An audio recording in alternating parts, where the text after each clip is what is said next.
अमेरिकाले राज्य स्तरीय साझेदारी कार्यक्रमको प्रस्ताव नल्याएको सरकारको भनाई। सरकारलाई बदनाम गर्न खोजिएको कानून मन्त्री कोइरालाको दाबी। मुलुकलाई आघात पुग्ने कुनै पनि सम्झौतामा हस्ताक्षर नगर्ने प्रधानमन्त्री देउबाको प्रष्टीकरण।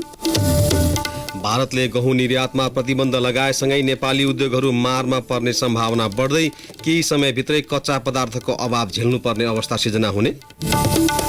वर्षायाम सुरु भएसँगै संक्रामक रोग फैलिन थालेको भन्दै चिकित्सकद्वारा खानेकुरा र पानीमा ध्यान दिन आग्रह। युक्रेनमाथि आक्रमण बढाएको रुसले पश्चिमा सञ्चार माध्यम विरुद्ध कठोर नीति लिँदै बेलायती मिडियामा कार्यरत 29 जनालाई रुस प्रवेशमा प्रतिबन्ध। र विश्वकप लिग 2 क्रिकेट सिरिजमा आज नेपालले अमेरिकासँग प्रतिस्पर्धा गर्ने। नमस्कार, कान्तिपुर डायरीका साथमा इन्द्रलक्ष्मी र म पवन। सुरु गरौँ अहिलेसम्मका प्रमुख प्रसङ्गबाट। सरकारले अमेरिकाबाट राज्य स्तरीय साझेदारी कार्यक्रम एसपीपीको प्रस्ताव नै नआएको बताएको छ। प्रतिनिधि सभाको आजको बैठकमा बोल्दै कानून, न्याय तथा संसदीय मामिला मन्त्री गोविन्द शर्मा कोइरालाले सरकारलाई बदनाम गर्नका लागि एसपीपीको विषय प्रचारमा ल्याइएको बताउनु भएको हो। नेपाल सरकारको तर्फबाट सम्माननीय सभामुखज्यूबाट मार्फत यस सदनलाई भन्न चाहन्छु, नेपाल सरकारले कुनै पनि स्टेट पार्टनरशिप प्रोग्रामको लागि इन्भाइट गरेका छैन, प्रस्ताव राखेका छैन। हामी कहाँ प्रस्ताव आएको छैन। यो कुरा गलत हो, झुट्टा हो, सरासर गलत हो। सरकारलाई बदनाम गराउने एउटा खेल मात्र हो र म प्रश्न गर्न चाहन्छु, यो छैन। त्यसैले गर्दाखेरि मनको बागले होइन, मनको बागले हामीलाई नखाओस्। त्यस्तै सरकारले नेपालमा अमेरिकी सेना प्रवेश गर्ने भन्ने आरोपमा सत्यता नभएको बताएको छ। कानून मन्त्री कोइरालाले नेपालको अनुमति बिना अमेरिकी सेना आउनै नसक्ने मन्त्री बन्दीले बताउनुभयो। अमेरिकी सेना नेपालको इजाजत बेगर कहिले पनि आउन सक्दैन र नेपाल यो आज हामी ग्लोबल एजमा छौँ। हामी 18औं सदासीमा नभएर ग्लोबल एजमा भएको छौँ। धेरै अन्तर्राष्ट्रिय सन्धि सम्झौताहरूले राज्य र राज्य बीचको सम्बन्धलाई डिफाइन गरे हुन्छ। त्यो राज्य र राज्य बीचको सम्बन्ध अनुसार कुनै पनि देश जबरजस्ती कुनै देशमा प्रवेश गर्न सक्दैनौँ। एज लङ एज हामीले म्यासिभ तपाईको ह्युमेनिटेरियन ल वा इन्टरनेसनल लको भायोलेसन गर्दैनौँ। युएनको चार्टरको च्याप्टर 6 र च्याप्टर 7 भन्दा बाहेक कुनै सेना आउन सक्दैन। यसअघि सत्तापक्ष र प्रमुख प्रतिपक्षीय दलका सांसदले एसपीपीको विषयमा प्रश्न पार्न सरकारसँग माग गरेका थिए। एमालेका सांसद प्रदीप गेवालीले मुलुकलाई भू राजनीतिक द्वन्द्वमा धकेल्न नहुने बताउनुभयो। नेपालको परराष्ट्र नीतिमा गम्भीर विचलनका स्थितिहरू देखा परिरहेका छन्। सभामुख महोदय, नेकपा एमाले संसदीय दलको तर्फबाट म अत्यन्त गम्भीरताका साथ सभामुख मार्फत सदनलाई, सरकारलाई र सिङ्गो देशलाई आग्रह गर्न चाहन्छु, नेपाललाई भूराजनीतिक द्वन्द्वमा धकेल्ने काम कुनै पनि हालतमा स्वीकार्य हुँदैन। हामी त्यो कुरा हुन दिने छैनौँ। तत्कालीन सरकारको पालामा एसपीपीको विषय आए पनि देशको हितका लागि अघि नबढाइएको गेवालीको भनाइ थियो। यसैबीच नेपाली कांग्रेसका सांसद गगन थापाले एसपीपीका बारेमा प्रधानमन्त्री शेरबहादुर देउवाले संसदमा प्रश्न पार्नुपर्ने माग गर्नुभएको छ। नेपाल यस्तो खालको सामरिक स्वार्थ भएको कुनै पनि कुरामा न कहिले भएको थियो न कहिले हुन्छ। त्यसैले म आग्रह गर्न चाहन्छु, यो बैठकमा आएर सम्माननीय प्रधानमन्त्रीको तर्फबाट यस्तो प्रकृतिको सम्झौता अमेरिका के चाहन्छ त्यो उसको नेपालले गर्दैन, हुँदैन, उहाँको आफ्नो शैलीमा हुँदैन, गर्दैन भन्नुभएपछि यस विषयमा उठेका आशंकाहरू, यस विषयमा उठेका संशयहरू, भ्रमहरू, भयहरू सबैको पुवालहरू बन्द हुन्छन्। एमसीसी सम्झौता अनुमोदन भएपछि अमेरिकी उच्च अधिकारीको भ्रमण बढिरहेका बेला दुई देशबीच नयाँ समझदारीको विषय बाहिर आएपछि राजनीतिक वृत्त तरङ्गित भएको हो।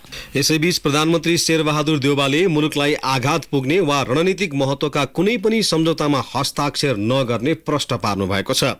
प्रधानमन्त्रीको अमेरिका भ्रमणको क्रममा राज्य स्तरीय साझेदारी कार्यक्रमका लागि समझदारी हुन लागेको भन्ने खबर बाहिरिएपछि सो विषयमा सत्ता गठबन्धनका शीर्ष नेताहरूबीच बिहान बालुवाटारमा छलफल भएको थियो।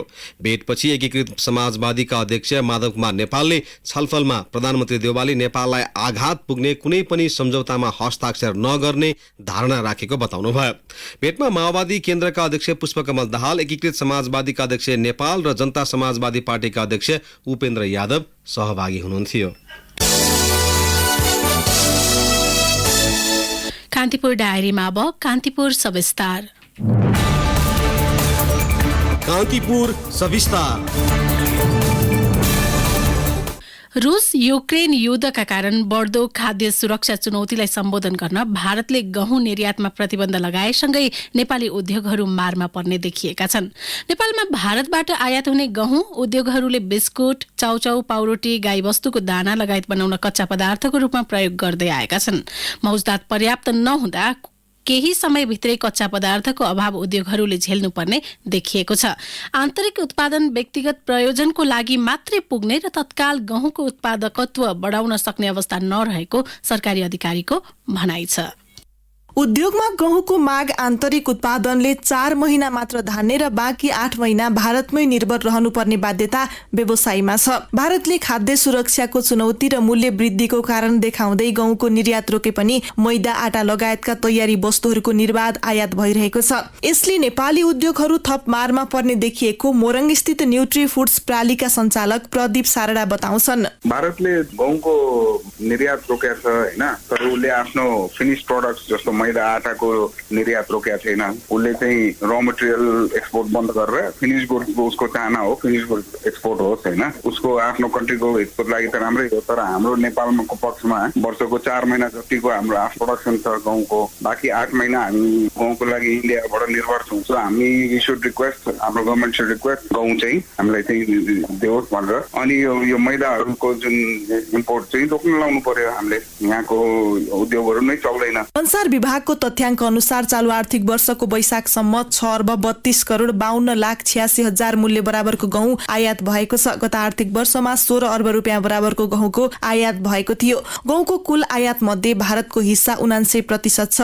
मुलुकको तेस्रो प्रमुख बाली रहे पनि गहुँको पर्याप्त उत्पादन नहुँदा वर्षेनी ठूलो परिमाणमा आयात गरिन्छ। कृषि मन्त्रालयले आम उपभोगका लागि तत्काल गहुँको अभाव नहुने दावी गरेको छ, तर औद्योगिक कच्चा पदार्थका रूपमा गहुँको अभाव देखिने मन्त्रालयका प्रवक्ता प्रकाश कुमार सञ्जेलको भनाइ छ। हाम्रो जुन इन्डस्ट्रियल प्रोभिजनको र ड्युरम युट भन्छौँ हामी, ब्रेड विट भनौँ न, पाउरोटी, पास्ता, चाउचाउ लगायतका जुन अहिले इन्डस्ट्रियल प्रोडक्टहरू बनाउनको लागि चाहिँ इम्पोर्ट भएको अवस्था हो। लम्बिँदै गयो भने त प्रत्यक्ष अप्रत्यक्ष प्रभाव पर्ने नै भयो। अहिले तत्काल चाहिँ के हुन सक्छ भने इम्पोर्टेड व्हिटबाट बन्ने प्रोडक्टहरू हुन्, त्यसको चाहिँ मूल्य वृद्धि हुन सक्छ। त्यसले चाहिँ अप्रत्यक्ष रूपमा चाहिँ खाद्य सुरक्षामा असर गर्ने देखिन्छ। र अहिले तत्काललाई हामीलाई जति चाहिने हो गहुँको परिमाण, त्यो चाहिँ हाम्रो उत्पादनको हिसाबले करिब पर्याप्त नै हुन देखिन्छ। गहुँमा भारतीय प्रतिबन्धका कारण औद्योगिक कच्चा पदार्थको अभावसँगै नेपालको खाद्य सुरक्षामा समेत असर पर्ने यस क्षेत्रका जानकारहरू बताउँछन्। उद्योग वाणिज्य तथा आपूर्ति मन्त्रालयले भारतीय प्रतिबन्ध खुलाउन हालसम्म कुनै पनि पहल गरेको छैन। गहुँमा लगाइएको प्रतिबन्धले तत्काल आत्तिहाल्नुपर्ने अवस्था नरहेको मन्त्रालयकी सहप्रवक्ता उर्मिला केसी बताउँछिन्। खासमा चाहिँ अब गहुँको चाहिँ हकमा चाहिँ अब हामी आत्मनिर्भर नै छौँ। उही हाम्रो अब त्यो ठुलो 5 स्टार होटलहरूको लागि चाहिँ अब अलिकति क्वालिटीको मात्रै चाहिने हो, त्यसको लागि आयात गर्नुपर्ने हो। नत्र भने त्यस्तो गहुँमा चाहिँ त्यति साह्रै अहिले नै अब अटाइदिइहाल्नु पनि स्थिति चाहिँ छैन र मन्त्रालयले पनि यो विषयमा चाहिँ अलिक गम्भीरपूर्वक लिइराखेको छ, आयात कसरी सुचारू गर्ने भनेर। सरकारले आगामी आर्थिक वर्षको बजेट मार्फत मकै, गहुँ, आलुको उत्पादन 30% वृद्धि गर्ने घोषणा गरेको छ। गत वर्षमा 21,85,289 मेट्रिक टन गहुँ उत्पादन भएको थियो। यो वर्ष 1% ह्रास आई 21,44,568 मेट्रिक टन उत्पादन हुने मन्त्रालयको अनुमान छ। बजेटले भने आगामी एकै वर्षमा 6,43,000 टनले गहुँ उत्पादन वृद्धि गर्ने लक्ष्य लिएको छ। बजेटले भने जस्तै तत्काल ठूलो परिमाणमा उत्पादकत्व वृद्धि गर्न सम्भव नदेखिएको सरकारी अधिकारी नै स्वीकार्छन्। गहुँ लगायतका बालीको साटो, तरकारी, फलफूल जस्ता नगदे बालीहरूमा आकर्षण बढ्दै गएकाले तत्काल औद्योगिक माग धान्ने गरी उत्पादन गर्न सक्ने अवस्था नरहेको मन्त्रालयका प्रवक्ता सञ्जेलको भनाइ छ। जुन औद्योगिक प्रयोजनका लागि हामीले जुन गहुँ इम्पोर्ट गरिरहेका छौँ, त्यसमा यो ड्युरम व्हिट भन्छौँ, यसमा केही माइक्रोन्युट्रिएन्टहरू इनरिच हुनुपर्छ। त्यस्तो किसिमको भेराइटी जातहरू चाहिँ हाम्रो यहाँ कम उपलब्ध छ। त्यसकारणले गर्दाखेरि चाहिँ त्यो जातको जातीय विकासमा नेपाल कृषि अनुसन्धान परिषदले अनुसन्धानलाई तीव्रता दिइरहेको अवस्था छ। गहुँ लगायतका बालीहरू चाहिँ क्रमशः तरकारी, फलफूल जस्ता नगदी बालीहरूले रिप्लेस गर्दै गरेको अवस्था छ। त्यसकारण चाहिँ अहिले तत्कालै त्यो औद्योगिक प्रयोजनको गहुँको ठुलो स्केलमा उत्पादन हुने र त्यो आयात प्रतिस्थापन हुने सम्भावना कम छ। सरकारले तत्काल प्रतिबन्ध हटाउन पहल नगर्ने हो भने यससँग सम्बन्धित उद्योगहरू कच्चा पदार्थको अभावमा धराशायी बन्ने चिन्ता व्यवसायीको छ। अर्कोतर्फ सरकारले बजेट श्वेतमा घोषणा गरे जस्तो 1-2 वर्षमै ठूलो परिमाणमा उत्पादकत्व वृद्धि गर्न पनि कठिन देखिन्छ। त्यसमाथि उद्योगले खोजे जस्तो उच्च गुणस्तरको गहुँ उत्पादनमा पनि ध्यान दिने बेला आइसकेको छ। घरायसी प्रयोजनका लागि मात्रै उत्पादन गर्ने र उद्योगमा भारतसँगै भर परिरहने हो भने कुनै पनि बेला यस्तो समस्याको पुनरावृत्ति हुन सक्ने भएकाले समयमै यसको विकल्प खोज्नु बुद्धिमानी हुनेछ। रेडियो कान्तिपुरका लागि केसु लामिछाने। कान्तिपुर सविस्तार।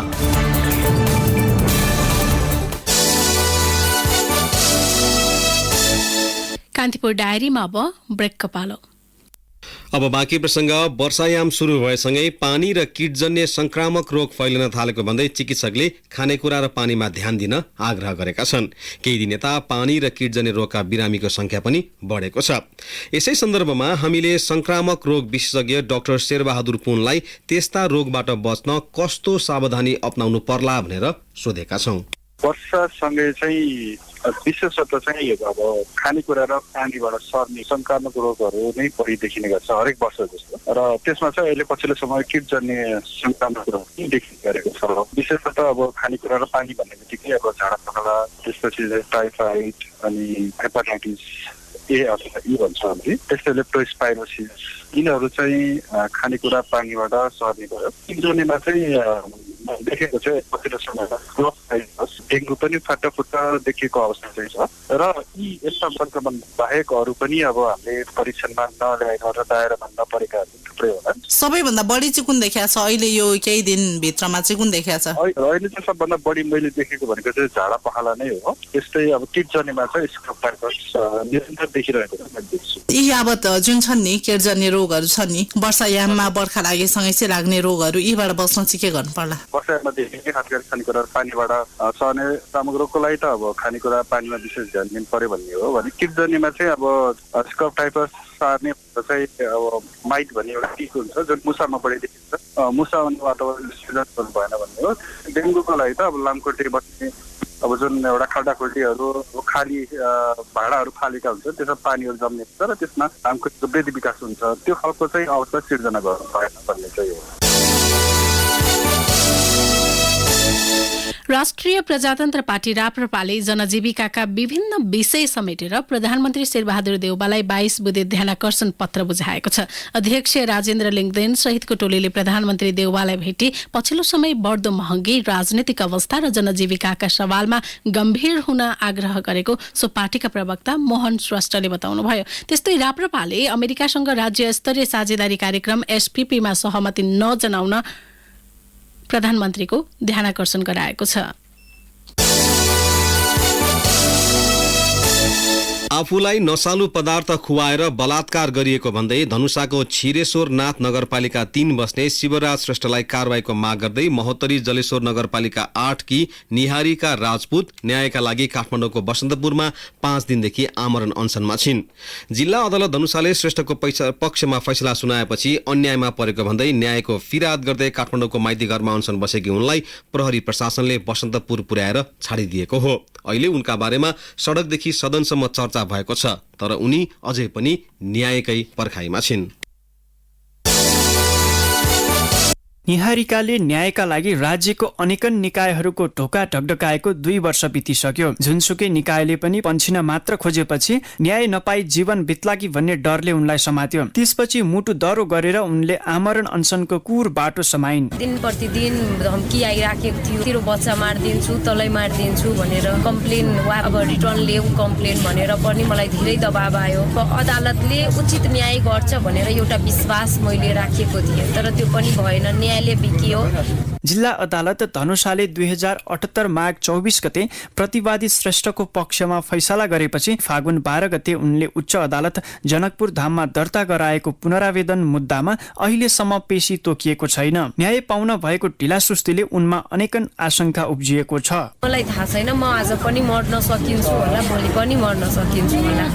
म यति धेरै डिप्रेस भइसकेको छु। एउटा कोठामा मर्नु भन्दा राम्रो यहाँ धेरै हजारौं करोडौं न्यायिकाको लागि मर्नु त्यो ठिक लाग्यो। उनले आफ्नो 2 वर्षीय बालकको DNA परीक्षण गराउनुपर्ने माग राखेकी छन्। यस्तै जिल्ला न्यायाधीशमाथि पनि कानुनी कारबाही गर्नुपर्ने उनको माग छ। आफ्नो बच्चालाई यो समाजमा इज्जतले सम्मानपूर्वक मेरो बच्चा हिँड्न पाओस् र न्यायारिका मरेपछि पनि केही फरक पर्दैन। भोलिको दिनमा अरू न्यायारिकालाई अनसनै बस्न नपरोस्। न्यायको लागि माइतीघर मण्डलामा अनसन बस्दा नेपाल प्रहरीले न्यायारिकामाथि गरेको व्यवहार गलत गरेको भन्दै अधिकार कर्मी मोहना अन्सारी बच्चा र आमाको अब अन्तरिम संरक्षण दिएर हुन्छ, अन्तरिम राहत दिएर हुन्छ, नेपाल सरकारले पनि यसतर्फ विचार गर्नुपर्छ। न्यायारिकाको मागले संसदमा पनि चर्चा बटुलेको छ। संसदमा थम्माया थापाले मुलुकमा हरेक वर्ष हिंसाको घटना बढ्दा पनि सरकार गम्भीर नभएकाले यस्ता घटनामा बढोत्तरी भएको बताइन्। न्यायारिकाको मागलाई सम्बोधन गर्न उनले सरकारलाई आग्रह गरिन्। 6 दिन भइसक्यो, स्वास्थ्य एकदमै कमजोर भइसकेको छ,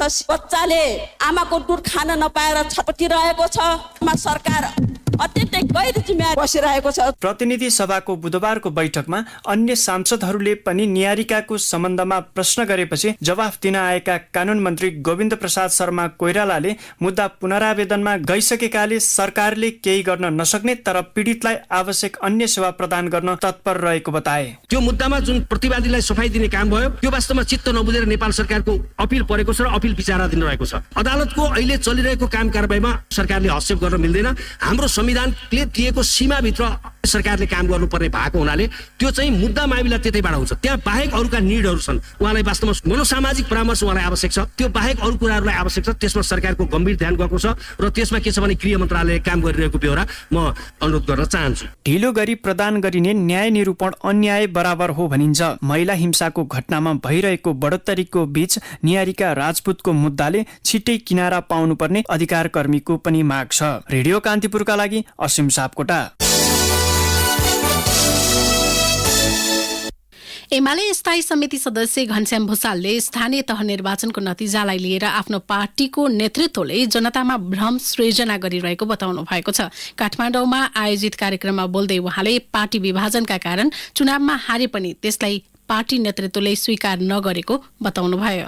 हामी चाहिँ हार्यौं, पहिले यसो हेर्यौं, ठिकै भयो, चुनाव राम्रो भयो, हामी जित्छौँ भन्यौं। चुनावको अलि परिणाम आउन थालेपछि त्यस पछाडि चाहिँ होइन यो सब अन्तर्घात भएछ भित्रभित्र भन्यौं। तेस्रो दिन हामीलाई कसले के भनिदियो, त्यस पछाडि हामीले यो सब धाँधली भएर यो भएको भनेर भन्यौं। हामी जिम्मेवारी लिने पक्षमा अझै पनि छैन, हामी कुरा लुकाउँदैछौँ। त्यसका पक्षमा लाग्ने ती सारा मान्छेहरूसँग झुट बोल्दैछौँ। साँचो कुरा के हो भने हामी माथि झगडा गर्यौं, यो झगडाको परिणाम राम्रो निक्लेन, कुरा त यही हो। नेता भूषालले कम्युनिस्ट पार्टीहरू नमिलेर सत्यानाशको बाटोमा लागेको टिप्पणी समेत गर्नुभयो। उहाँले 2075 सालमा एमाले र माओवादी केन्द्र बीच एकता हुँदा नेताहरूले पदको भागबण्डा गरेर कम्युनिस्ट आन्दोलनलाई लज्जित बनाएको बताउनुभयो। पार्टीमा कसले अध्यक्ष हुनेछ, को पहिलो अध्यक्ष हुनेछ र को दोस्रो अध्यक्ष हुनेछ भन्ने भागबण्डा छ।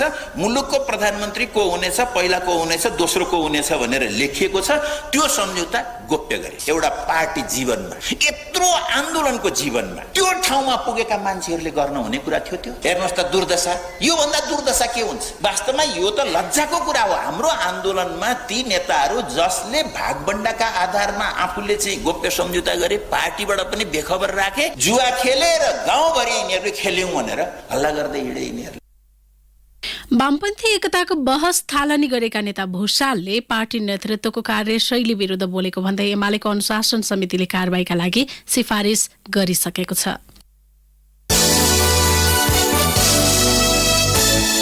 कान्तिपुर डायरीमा अब डोटी डायरीको पालो। डोटी डायरीबाट मोहन शाहीको नमस्कार। मुठी रोपेर मुरी उब्जाउने महिनाका रूपमा असारलाई भनिए पनि डोटीमा भने अझै धान रोपाई सुरु भएको छैन। कृषि ज्ञान केन्द्र डोटीका प्रमुख नरेन्द्र पन्नेरुका अनुसार सुक्खा खडेरीका कारण डोटीका केही क्षेत्र बाहेक अन्यत्र रोपाई सुरु भएको छैन। डोटीमा धान खेती गर्न 6436 हेक्टर योग्य जमिन रहेको छ। त्यसमध्ये जेठ वसान्तसम्म 10% मात्र रोपाई भएको छ। सिँचाइको व्यवस्था भएको दिपायल र सायलका केही क्षेत्रमा रोपाई भए पनि आकाशे पानीमा निर्भर क्षेत्रहरूमा खेत बाँझै रहेको कृषि ज्ञान केन्द्र डोटीका प्रमुख नरेन्द्र पन्नेरुले बताउनुभयो। निर्वाचन सम्पन्न भएको महिना दिन पुग्न लाग्दा पनि डोटीको बोक्टर फुटसिल गाउँ कार्यपालिका सदस्यहरूले अझै शपथ ग्रहण गरेका छैनन्। गाउँपालिका अध्यक्ष कमल गर्सिलाले कार्यपालिका सदस्यहरूलाई शपथ ग्रहण गराउनु पर्ने संवैधानिक व्यवस्था भए पनि अहिलेसम्म पाउनु भएको छैन। कार्यपालिका सदस्यमा निर्वाचित 6 जनालाई सरकारी कामकाजकै कारण जिल्ला बाहिर जानुपर्ने व्यस्तताका कारण शपथ ग्रहण गराउन नसकेको अध्यक्ष गर्सिलाले बताउनुभयो। अध्यक्ष गर्सिलाले भने जेठ 5 गते मुख्य निर्वाचन अधिकृत विदुर काफ्लेसँग शपथ ग्रहण गरिसक्नु भएको छ। जिल्ला अस्पताल डोटीमा अक्सिजन प्लान्ट जडान गरिएको छ।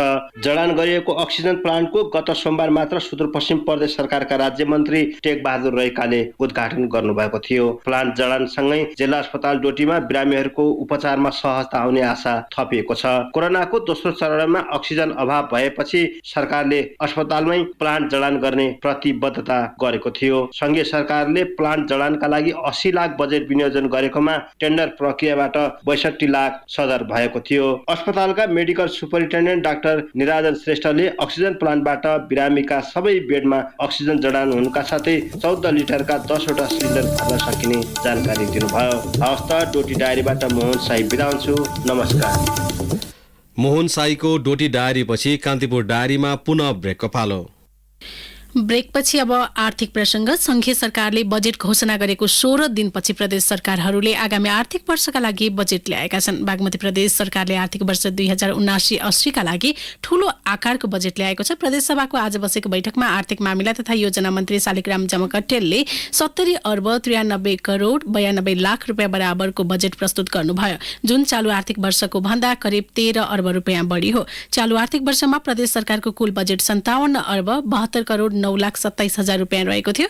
प्रदेश सरकारले चालूतर्फ कुल बजेटको 27% अर्थात् 19 अर्ब 2 करोड 41 लाख रुपियाँ, पुँजीगततर्फ 58% अर्थात् 41 अर्ब 56 करोड 24 लाख, वित्तीय हस्तान्तरणतर्फ 11.77% अर्थात् 8 अर्ब 35 करोड 37 लाख रुपियाँ र वित्तीय व्यवस्थातर्फ 2.81% रुपियाँ विनियोजन गरेको छ। मध्य प्रदेश सरकारले 46 अर्ब 88 करोड 9 लाख रुपियाँको बजेट ल्याएको छ। प्रदेशसभामा अर्थमन्त्री शैलेन्द्र प्रसाद शाहले प्रस्तुत गरेको बजेटमा चालू खर्चतर्फ 21 अर्ब 76 करोड 67 लाख र पुँजीगततर्फ 25 अर्ब 82 करोड 20 लाख 80 हजार तथा वित्तीय व्यवस्थापनतर्फ 16 करोड 24 लाख 56 हजार विनियोजन गरेको छ। प्रदेश एक सरकारले आर्थिक वर्ष 79-80 का लागि 39 अर्ब 73 करोड 83 लाख रुपियाँको अनुमानित बजेट प्रस्तुत गरेको हो। आर्थिक मामिला तथा योजना मन्त्री इन्द्र बहादुर आङबोले प्रस्तुत गरेको बजेटमा आगामी वर्षमा आर्थिक वृद्धि दर 5.41% वृद्धि हुने लक्ष्य लिएको छ। यस्तै कर्णाली प्रदेश सरकारले आगामी वर्षका लागि 32 अर्ब 61 करोड 61 लाख 63 हजार रुपियाँको बजेट सार्वजनिक गरेको छ। प्रदेश सरकारका आर्थिक मामिला तथा योजना मन्त्री बिन्दमान बिष्टले चालू आर्थिक वर्षको तुलनामा करिब 4 अर्ब कम बजेट प्रस्तुत गर्नुभयो। यसैबीच गण्डकी प्रदेशका अर्थमन्त्री रामजी प्रसाद बरालले 35 अर्ब 90 करोड 90 लाखको बजेट प्रस्तुत गर्नुभएको छ। अर्थमन्त्री बरालले चालू खर्चतर्फ 13 अर्ब 26 करोड र पुँजीगततर्फ 22 अर्ब 14 करोड रुपियाँ बजेट विनियोजन गर्नुभएको हो। बजेटले कृषि, स्वास्थ्य, शिक्षालाई प्राथमिकतामा राखेको छ। बागमती प्रदेशमा कृषि बालीको उत्पादन घटेको राष्ट्र बैंकको तथ्याङ्कले देखाएको छ। नेपाल राष्ट्र बैंकको अर्धवार्षिक प्रतिवेदन अनुसार कृषि बालीको उत्पादन 0.6%ले घटेको हो। अन्य बालीको उत्पादन 1.1%ले घटेको छ। गत वर्षको सोही अवधिमा समग्र कृषि बालीको उत्पादन 1.4%ले बढेको थियो। यस्तै बागमती प्रदेशमा 6 महिनाको अवधिमा पशुजन्य वस्तु उत्पादन बढेको राष्ट्र बैंकले जनाएको छ। यस अवधिमा छालाको उत्पादन 0.7%, दूध 7%, मासु 8.1% र अन्डा 1.5%ले बढेको छ। साताको तेस्रो कारोबार दिन आज पनि नेप्से घटेको छ। हिजो 36 अङ्कले घटेको शेयर बजार आज 29.89 अङ्कले घटेर 1966.37 बिन्दुमा पुगेको छ। यस्तै ठूला कम्पनीहरूको मापन गर्ने सेन्सिटिभ परिसूचक 4.60 अङ्कले घटेर 378.90 बिन्दुमा पुगेको छ। आज कुल कारोबारमा आएका 229 वटा कम्पनीको 41,82,000 भन्दा बढी किता शेयर किनबेच हुँदा 1 अर्ब 49 करोड 17 लाख भन्दा बढी रुपियाँको कारोबार भएको नेपाल स्टक एक्सचेन्जले जनाएको छ। यसैबीच कंग्रेसका सांसद गगन थापाले तरलता अभावको समयमा शेयर बजार घट्नु स्वाभाविक भए पनि केन्द्रीय बैंकको नीतिले शेयर बजारलाई संकुचित पारेको बताउनुभयो। अब एउटा अन्तर्राष्ट्रिय प्रसङ्ग। रुसले बेलायती सञ्चार माध्यममा कार्यरत 29 जनालाई आफ्नो देश प्रवेशमा प्रतिबन्ध लगाएको छ। पश्चिमा सञ्चार माध्यम विरुद्ध कडा नीति लिँदै आएको रुस सरकारले पछिल्लो पटक मिडियाकर्मीलाई पनि रुस प्रवेशमा प्रतिबन्ध लगाएको हो। पश्चिमा राष्ट्रले आफूमाथि लगाएको प्रतिबन्धको जवाफमा पछिल्लो कदम चालेको रुसको भनाइ छ।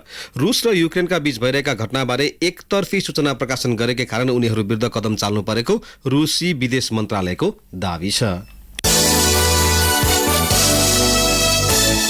अब खेल प्रसङ्ग। नेपालले विश्वकप लिग 2 त्रिकोणात्मक वन डे सिरिजमा आज राति घरेलु टोली अमेरिकासँग प्रतिस्पर्धा गर्दैछ। खेल नेपाली समय अनुसार राति 9:15 बजे टेक्सस स्थित मोसा क्रिकेट स्टेडियममा सुरु हुने बताइएको छ। नेपाल र अमेरिका बीचको पहिलो म्याचमा बराबरी भएको थियो। यसअघि नेपालले गए राति ओमान विरुद्ध 7 विकेटको जित हात पारेको हो। करण केसीको 5 विकेट तथा ओपनर द्वय आसिफ शेख र कुशल भुर्तेलको शतकीय साझेदारीमा नेपालले शीर्ष स्थानको ओमानलाई पराजित गरेको हो। लिग 2 को शीर्ष 3 टोली जुलाईमा हुने एक दिवसीय विश्वकप छनौटमा पुग्नेछन् भने चौथो र पाँचौं हुने टोलीले शीर्ष 3 टोलीले जस्तै एक दिवसीय अन्तर्राष्ट्रिय मान्यता कायम राख्दै विश्वकप छनौटमा पुग्ने अर्को मौका प्राप्त गर्नेछन्। अवश्य साथीहरूलाई कान्तिपुर डायरी समाप्त हुन्छ। राति 8 बजे सेक्युरिटी एन्ड क्राइम डायरीका साथ आउने नै छौँ। तबसम्मका लागि इन्द्रलक्ष्मी र पवनलाई आज्ञा दिनुहोस्। नमस्कार।